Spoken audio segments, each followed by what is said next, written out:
Look around. Everywhere you go, heads down, eyes locked on tiny little glowing screens. A world full of men, distracted, addicted, and disconnected, scrolling their lives away while their families slip through their fingers. Meanwhile, the enemy is hunting your children, feeding them lies, warping their minds, and shaping the next generation into weak, anxious, and confused slaves to the algorithm. Brothers, it's time to wake up. It's time to stop letting a piece of glass in your pocket control you, your family, and your future. Now, social media is a tool, and it can be used for good, or it can own you. If you're going to use it, you have to wield it with purpose. Treat it like a weapon, a loaded weapon, or as a business tool to schedule and make use for, a megaphone to proclaim the truth. But what you cannot do is let it turn you into a mindless scroller, a weak father, a disconnected leader. Today, I'm talking with Dr. Mark Mayfield, a professor of counseling, an expert in addiction, a man who knows firsthand what social media is doing to our minds, our children, and our homes. We're diving into the science behind the addiction, biblical principles for taking control, and why your children have no business being on these platforms. We're also talking about the role of fathers in setting the standard, reclaiming presence in the homes, and rebuilding real-world connections. Because men, this is your family, this is your life. It's time to take it back. Build, fight, protect, and lead. This is the patriarchy. Rise up, O men of God, have done with lesser. Rise up, O men of God, have done with lesser things. Give heart and mind, soul and strength, and serve the King of Kings. Lift high the cross of Christ, tread where His feet have trod. As brothers of the Son of Man, rise up, O men of God.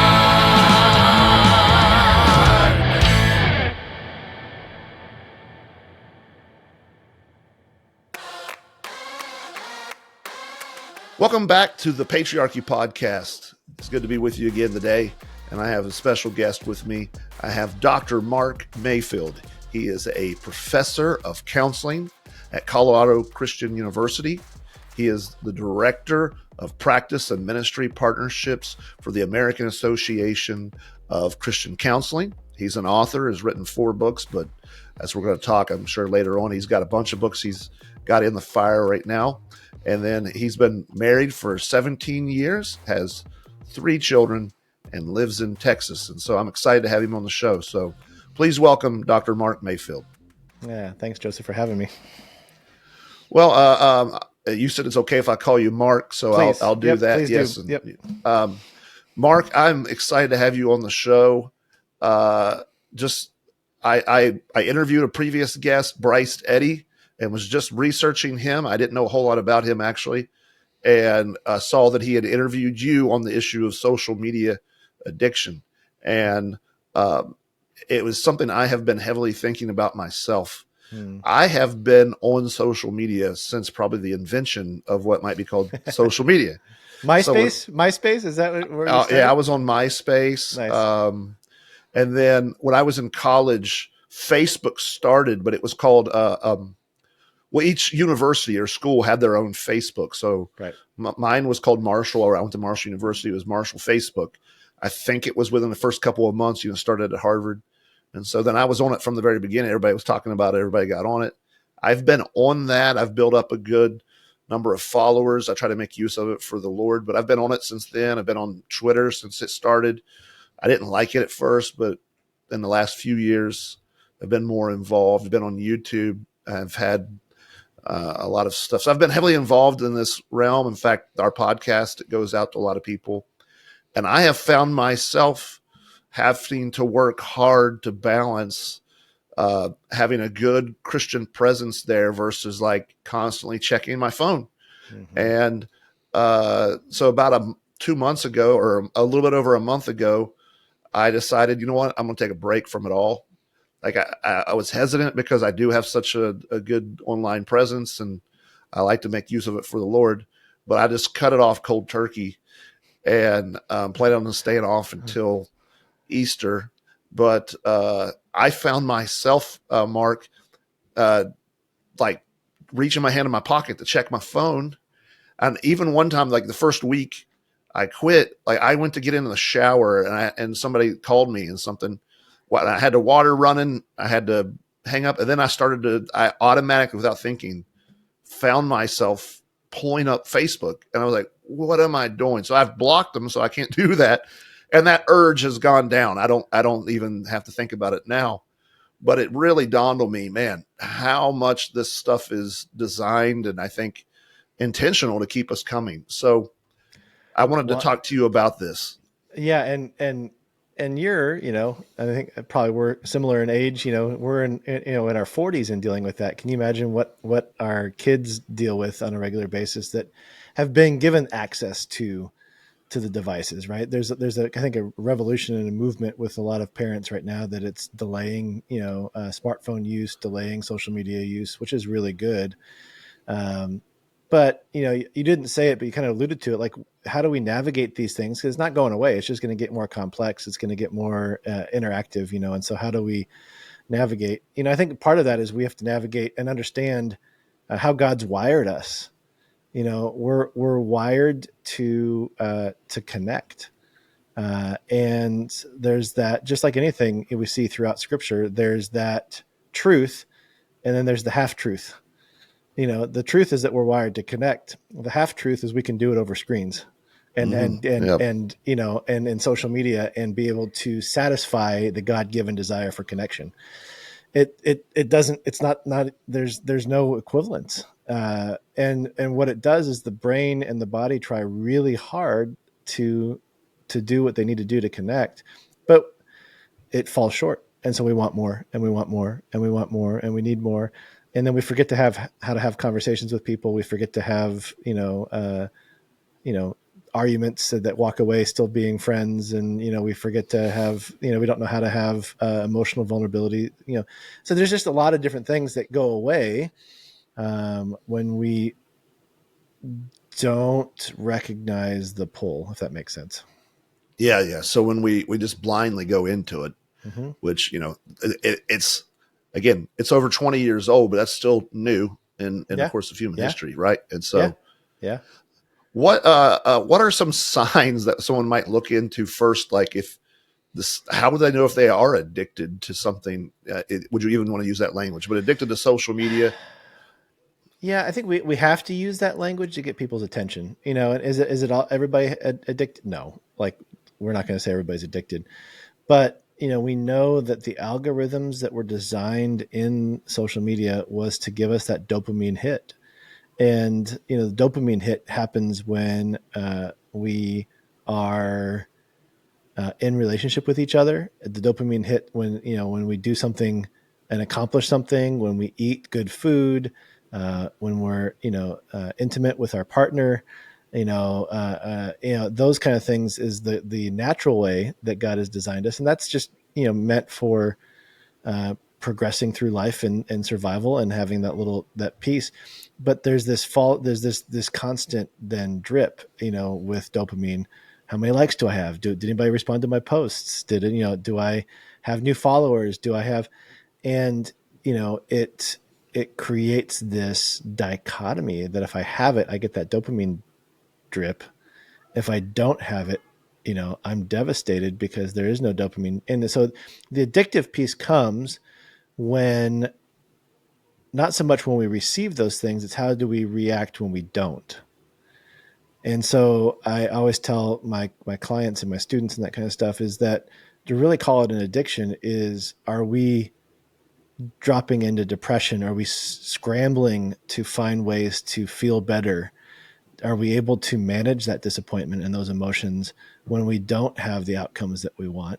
And if we are, then I would argue that it's probably not an addiction. Maybe it's a dependence. But if we are thrown into mood swings, if we're thrown into devastation and despair, if we can't leave our phone, someplace and forget about it without having to go check it real quick. I mean, those are all signs of potential addictions.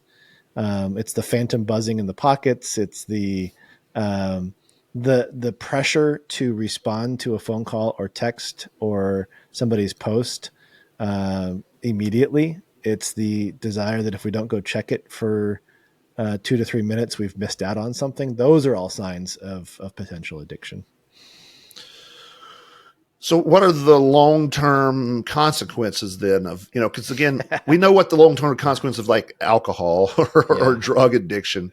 And so it's weird to even think of it as in those terms, but as Sure. addiction. But what's the long-term consequences on your mental health, your spiritual life, physical, even your physical health? Yeah.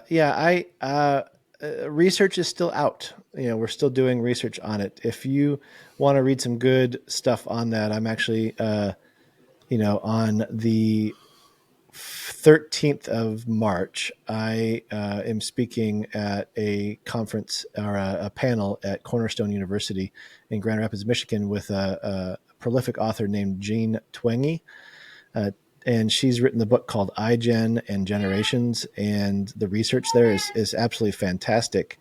And so she's talking about that. iGen came out in 2018, so it's a little bit older, but her new book on generations is out.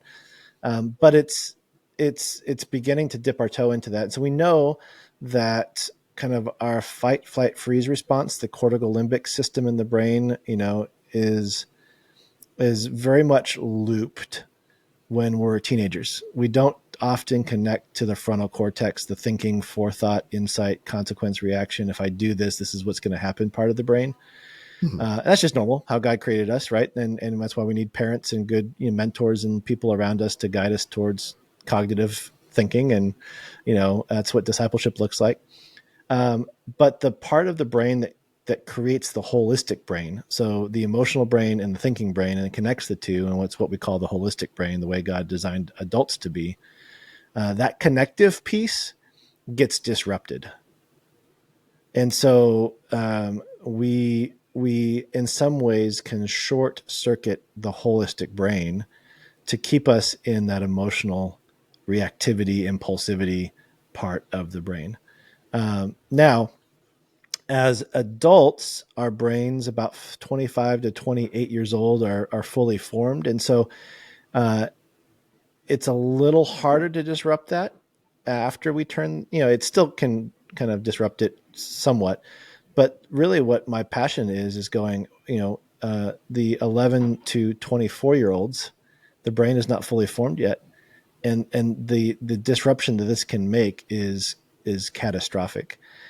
Similar to that of drinking at 12 years old, or starting marijuana, or doing illicit drugs, or any kind of trauma that might happen. We call it arrested development, not the Netflix show, but the actual term, where it keeps people stuck in their emotional age. So I might be talking to an 18-year-old, but emotionally they're 11 because of some of the things that they've integrated into their life, and now they're dependent on their device. And so that's what I'm concerned about. We know that between 11 and 24, it's kind of the use it or lose it principle. Our brain God designed us to wire and connect to something. It's meant to be to people and to Him. But if we don't connect to people and to Him, our brain yearns to connect to something. And so that's why it's such a critical period. Less than 1% of the population becomes addicted after the age of 27. Oh, really? Yeah. Most of that happens before.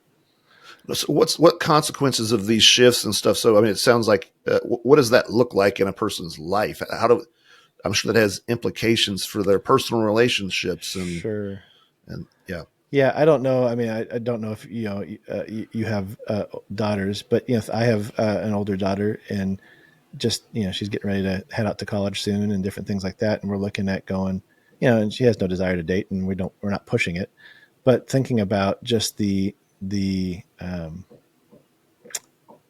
dating field for our girls and boys when it comes to people that are driven that are have a understand their purpose. Who am I, in Christ, and what does that mean for my career and my family and my life?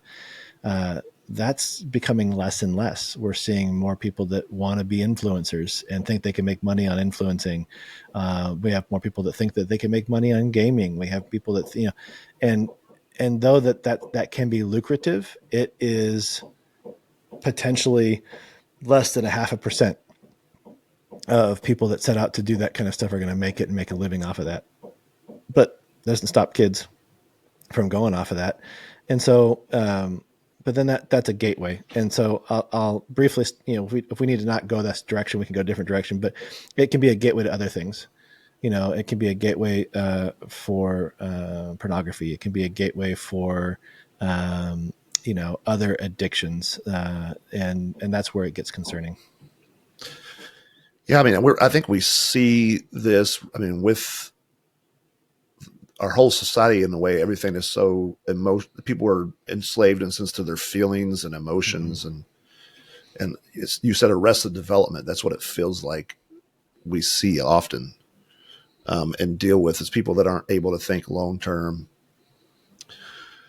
Well, I want to get in with you here in a second to raising our children and those things, but let's stay for a second on adult men and maybe helping them overcome it so that they can then move on. So say somebody's been going for a while. What do they need to do to help cultivate self-discipline in themselves?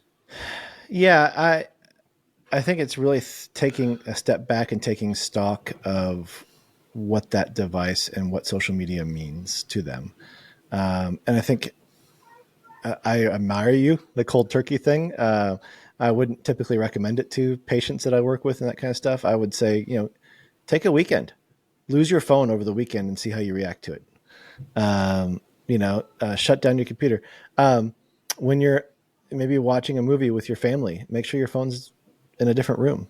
Do you have moments throughout the day where you have tech-free zones? So, it's those small things. Maybe start with a tech-free zone. Maybe it's, dinner to bedtime for your, with your kids, that you as an adult put your phone away so you can be more present with your kid. But recognize, I think it's going to surprise you, is what the reason I say that is, in bite-sized small baby steps, is everybody's like, oh, I could do that. It's no problem. Well, okay, try it and see how you react to it. Try a tech-free zone for a week and set some time aside. Agree with your spouse on that. And make that available not just for you, but for your kids.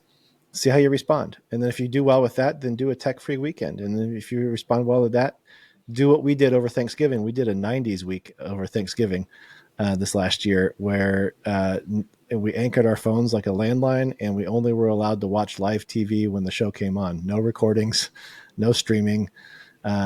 And what we found is we were playing outside more. We were hanging out around the table more often, playing games. We were slowing down and eating our meals more intentionally. I mean, there's a lot that changed. And so it's not putting shame or judgment or guilt towards it. It's just going, okay, like, let's take stock of it. And then how do I want to be better? And what do I want to have different? Scripture warns us not to be mastered by anything. So what other biblical principles would you bring up in helping men discern healthy versus unhealthy use of social media? Go look at 1 John, even 1 John, end of 1 John chapter 1 and the beginning of 1 John chapter 2, Christ asks, basically John is making the ploy that, God is light, in him there is no darkness at all. If we claim to have, fellowship with him and we walk in the light, not in the darkness. Well, I can guarantee you that even if we're using it with good intentions and motives, it will often lead us into darkness. And so is that something that, that's a big thing we got to take stock in, and then it goes out towards the end of 1 John, is that we need to, be obedient to his commands. We need to emulate Christ's character. So there's an obedience piece there. And then in 1 John chapter 2, he talks really a lot about, the three sin, lust of the eyes, lust of the flesh, and the pride of life. And all three of those can be pitfalls on social media and screen time. Envy, comparison, obviously lust of the eyes, for men and women, but for men, and then the pride of life. I'm better than others. Look at me. Look what I've got. I don't know how you escape those three things on social media. So are you encouraging men that they should just stay off social media altogether, or is there good principles for making a good use of it?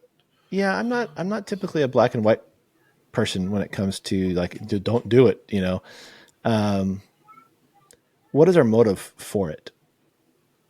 Right. You mentioned, before we jumped on, or you actually mentioned when we were on, that you've been a part of social media since inception with Facebook. And, part of the stuff when it was the universities, it was to stay connected. It was to understand what was going on in the communities. It was to link up people. It was almost like the neighborhood whiteboard or the neighborhood pegboard. We got an event coming, everybody come to this. For those of us that live far away from our families, it was kind of a perpetual photo album. Obviously we're the old people now that we still use Facebook. But, Yeah. I, just like you, use it for my job and for my, writing and speaking and consulting and all that kind of stuff. So is it a tool is the first question. And if it is a tool, what purpose is it providing? If it's not a tool, then is it a distraction, a temptation? That might be a reason to get rid of it, right? Or at least go on sabbatical from it and see if you really need it. I think there's this false narrative that we're going to miss out if we don't have it. And I think, well, you know what? Let's test that. Obviously we're too late for Lent, but is there a way that you can engage it in a way that is, I'm going to take a 3-month sabbatical from it and see if anything's improved in my life, anything's changed. And then I need to reevaluate. Is it a good yes? Is there a purpose behind it? Because if not, then no, then don't use it. Like, do you really need, Twitter, Instagram, Facebook, Snap, all these kind of things? No, it's probably distracting you from your families, and it's probably distracting you from the purpose that God has laid out for you. Boys aren't broken girls, but today they are treated like they are. Schools, media, and culture tell them to sit down, be quiet, and stop being boys. But masculinity isn't toxic. It's good. And our sons need to know it. That's why I wrote It's Good to Be a Boy, a book designed to teach young boys the truth about God's purpose for them. To build, to provide, to protect, to fight, to lead, to worship, and to proclaim the glory of God. Fathers, this is the book your sons need. Read it with them, teach them, show them, because the world won't. Good to Be a Boy is available now on Amazon and online retailers. Get your copy today. It's time to raise up men. Buy It's Good to Be a Boy now.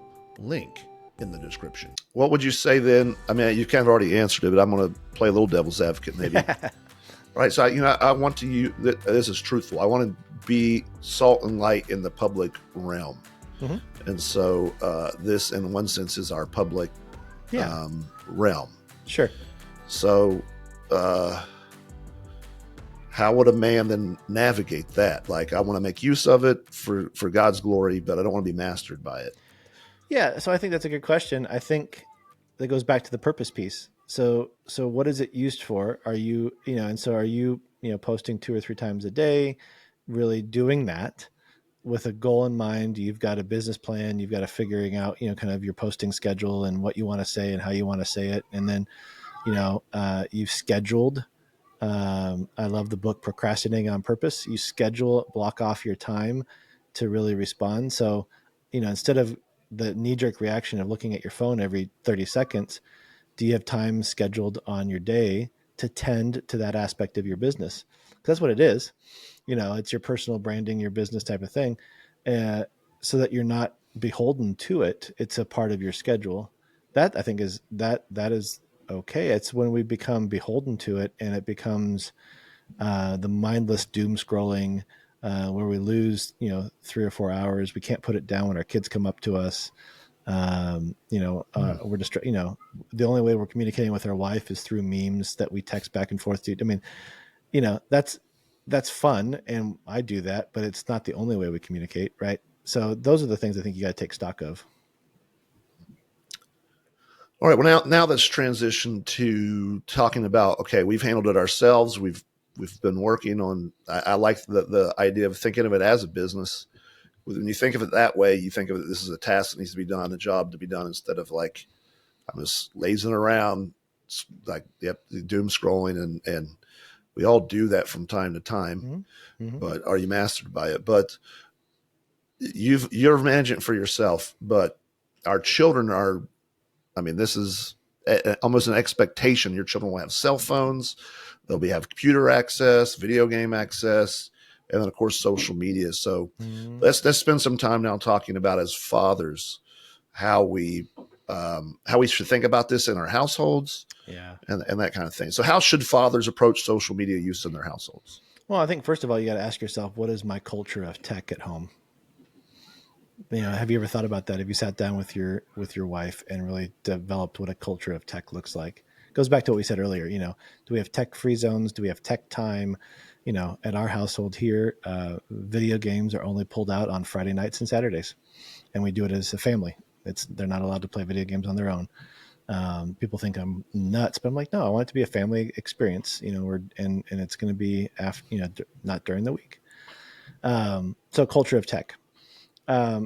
But I think what parents need to recognize, dads need to recognize, giving a kid a cell phone without guidance, without boundaries, and without proper guardrails is like giving a kid a loaded handgun and saying, "Don't shoot anybody." That's it. We have to be mindful that it is that dangerous. Because in my field, again, I don't want to scare people, but in my field, we do a lot of work with people that have been trafficked online through roadblocks, through different chat rooms and things that kids don't get set out to get caught up in. But if there's no boundaries, if there's no guidelines, and if there's no monitoring, it is a very broad, big, and scary world. And so I always ask parents, they always ask me, when's the best time to give my kid a phone? And I say, when your kid is responsible. And like, well, when's that? I'm like, well, do they follow through with what you ask them to do? Do they make their bed without being told? Do they help participate to the greater need of the family? And again, it's gonna be family to family. Some families have to, because they drop their kids off at the bus and then they come home after school and nobody's home, and so they need to make sure that so there's necessities there. But there's workarounds, right? So there's the Bark phone, there's the Gab phone, there's phones that for our kids that don't have access to the internet, don't have access to apps, that are just a true dial, text, calendar, weather, music phone. And that could be a good stepping stone into responsibility, And I always tell parents, we can't shelter our kids, we have to prepare them for life. And so what does it look like to stair step that responsibility into one day getting an iPhone, but I honestly don't think kids should have social media until 18, because they're not ready for it. And a lot of bullying happens. I used to work for the do some work with the Child Vitality Review Board in Colorado when I was there. And, I wasn't on the committee or anything like that, but, we were briefed on stuff. And a lot of the unseen bullying happened online that parents had no idea about because it was hidden, or it was, and so. Do you have any horror stories? I mean, you kind of scare us a little bit. Give us some just real life examples of this, so it's concrete to us. The number one tool for traffickers is Roblox. Is what? Roblox. Okay. It's an online game where kids go on and build Lego type things and whatnot. And so if they are playing online, there are characters in that game that they can link up to that begin to groom kids. And we've done a lot of work where kids are getting groomed, and then hey, let's meet up at I know where you live. Let's meet up at the convenience store down the road.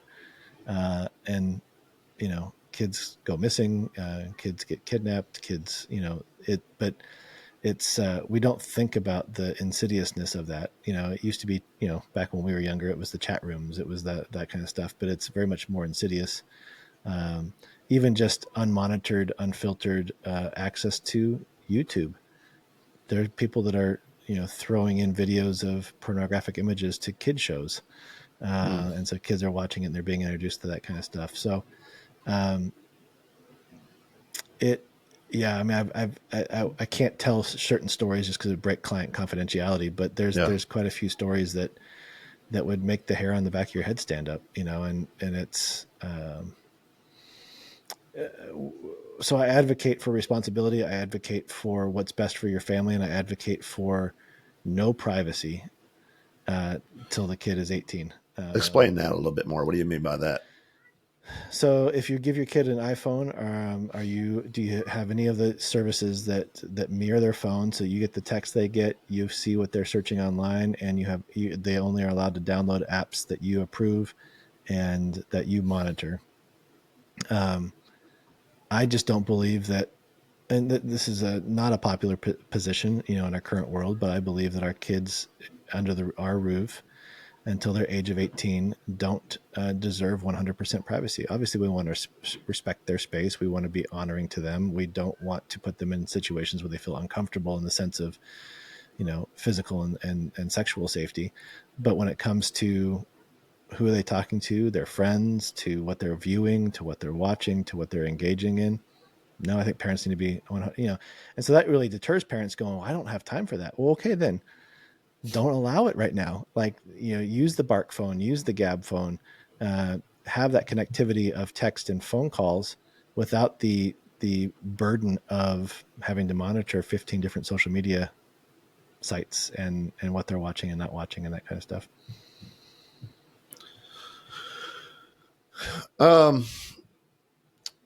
Is there, you've kind of already answered this, is there certain platforms that you would say, okay, this one might be safe, this one, no, stay away from, or you just blanket?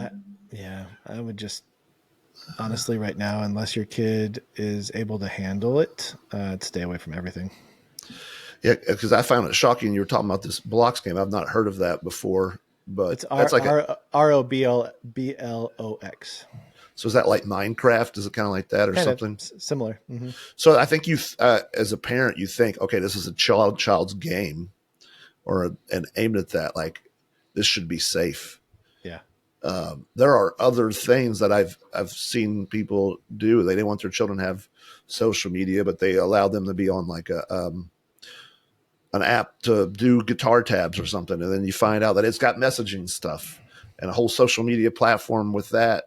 And then you recognize, okay, now they're talking with people that you didn't know was happening. So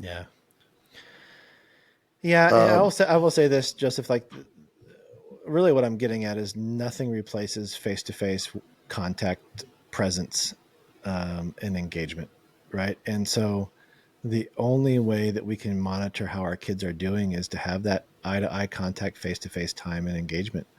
And if we don't get that, we're not going to be aware. I always tell parents, well, how do I engage my kid if I know something's wrong? Just go, hey, I see you. I see something's bothering you.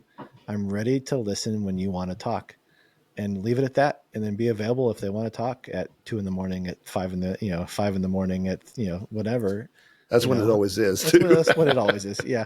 But it's that kind of posturing that creates then the openness to people, having, and I think dads, I think we shortchange our presence in that sense.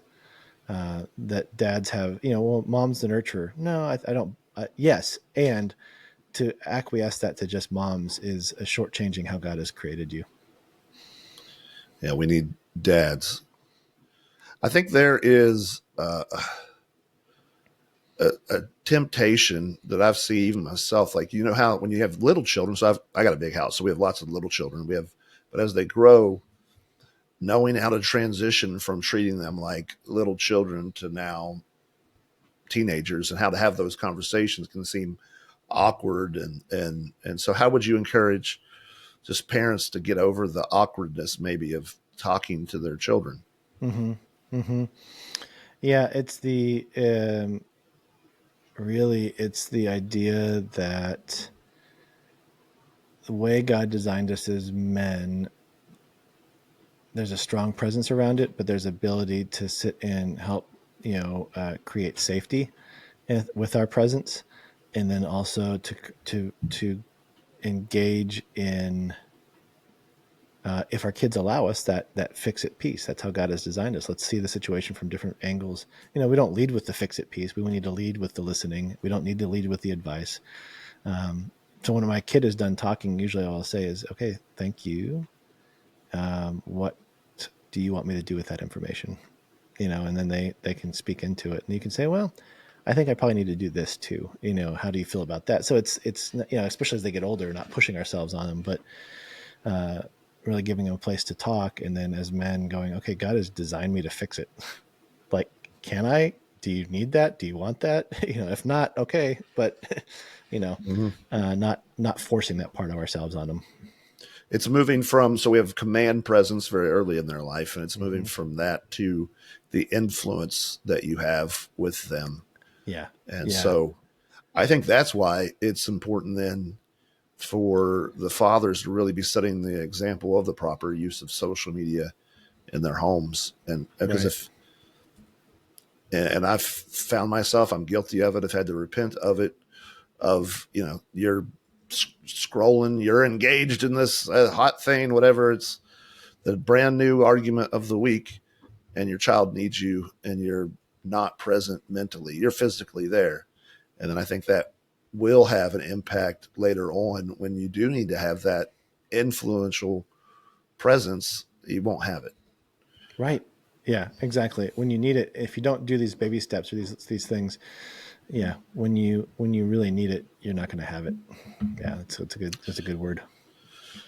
All right, so I got kind of one more question. What role does real world masculine discipleship play in with really counteracting this whole thing? I mean, like you started off talking about the reason our brains are driven, we're created to have this connection, and everybody feels like it's lost right now. I mean, we get it in social media, but like there is. I'm preaching through First Samuel or Second Samuel, and hear how David, when Jonathan dies, as love was greater than the love of a woman, and so much of that is just missing. Like there's masculine friendships and stuff that I think we find online when we fight with certain causes and those things. It's a counterfeit thing, or some of it can be somewhat real, and you build them up later, but how do we recover that aspect? I know that goes beyond the scope of maybe what we're talking about, but we need to recover that. And where do people go to recover that? Well, I mean, I love, again, this is a theological statement, so I'm not sure where you stand on it, but I love, the Wild at Heart books by John Eldredge. I love, this understanding what God has designed us for. And and I think what social media and screen times do is it keeps us from the ability to try new things as men. Have you ever wanted to go hunting and you've never done it? Well, go figure that out. Go take some hunter safety courses. Go, get a concealed carry permit, or go learn how to shoot, a rifle, and do some, is it getting out and exploring God's, the nature, and camping? Is it, I've got 5 acres here. It's getting out and chopping wood and just connecting with the way God has designed us. I think the distractions of screen time and social media have created a new narrative in us as men too, that make us feel ashamed of our masculinity. And I think that is a terrible place to be, because men, a true masculinity is a beautiful woven tapestry of vulnerability and strength. Well, hey, brother, I've really enjoyed our time here. I wanted to give you some time to talk about, you're an author. What kind of books have you written? Yeah. And tell us what you have a new book coming out. Tell us a little bit about that. Yeah, absolutely. So the books, a couple books, I've got a loneliness workbook that you can find on Amazon called Hope and Healing for Loneliness, and I really encourage church small groups to go through it together, because you kind of work through some of your own relational woundedness, and you can discuss it and talk through it as a community. And so it's been really popular. I've got my first trade book is The Path Out of Loneliness. And then The Path to Wholeness is the second one, both at Amazon or at my website, drmayfield.com, drmayfield.com. But then my next book is coming out in August called The Mental Health Handbook for Ministry. And it's for church volunteers, church pastors, church leaders, Christian educators. And it's basically a reference guide, desk reference guide of all things mental health. What does the Bible say? Where do I stand? And what can I do? And then when am I above my pay grade to refer out? So that'll be out in end of August, beginning of September, but it'll be on Amazon as well. And then for dads, if you're interested on some stuff, I've got a free download that I can send you, Joseph, the QR code for the show notes or the website, but just steps on how to be present as men for our kids and what that looks like. It's kind of a no mess, no fuss, simple guide to the being connected and being present with our kids. So I want to give that to you for free as well. Yeah, we'll include that in the show notes. So if you want to get a copy of that. And so, well, Dr. Mayfield, I've appreciated our time. It's been encouraging, engaging, even convicting. And so thank you for your time here today. Yeah. Thank you, Joseph. Appreciate it. All right. Men, we're out of time. While you've been listening to this episode, the world has kept moving and your phone has been buzzing. Notifications are waiting and the algorithm is ready to pull you right back into that endless scroll. But you've got a choice to make. Today, we talked with Dr. Mark Mayfield about social media addiction, the trap it sets, the way it rewires your brain, and how it's shaping a generation of weaker, distracted, disconnected men. We talked about how you can take back control, how to use social media as a tool, not a crutch, how to guard your children from its poison, and above all, how to be present in your home, because face it, no digital world will ever replace a father's presence. So here's what you need to do right now. Close the app, put the phone down, step into the real world, talk to your wife, play with your kids, read your Bible, build something, do something, because the time you waste, you never get back. Now, if after all that, you've decided that you can make a responsible and godly use of social media, then help me out. Let's get content like this to continue. Share this episode. Comment below. How are you guarding yourself and your family from social media's grip? Like this video, subscribe, hit the notification bell so you don't miss what's coming next. Like if you're on Spotify, leave me a good review, a good rating, and same thing on Apple Podcasts. And if you're ready to reclaim your mind, your home, and your future, then it is time to take action. So be strong in your body, mind, and heart for the glory of our King and the love of his kingdom. Build, fight, protect, and lead. This is the Patriarchy.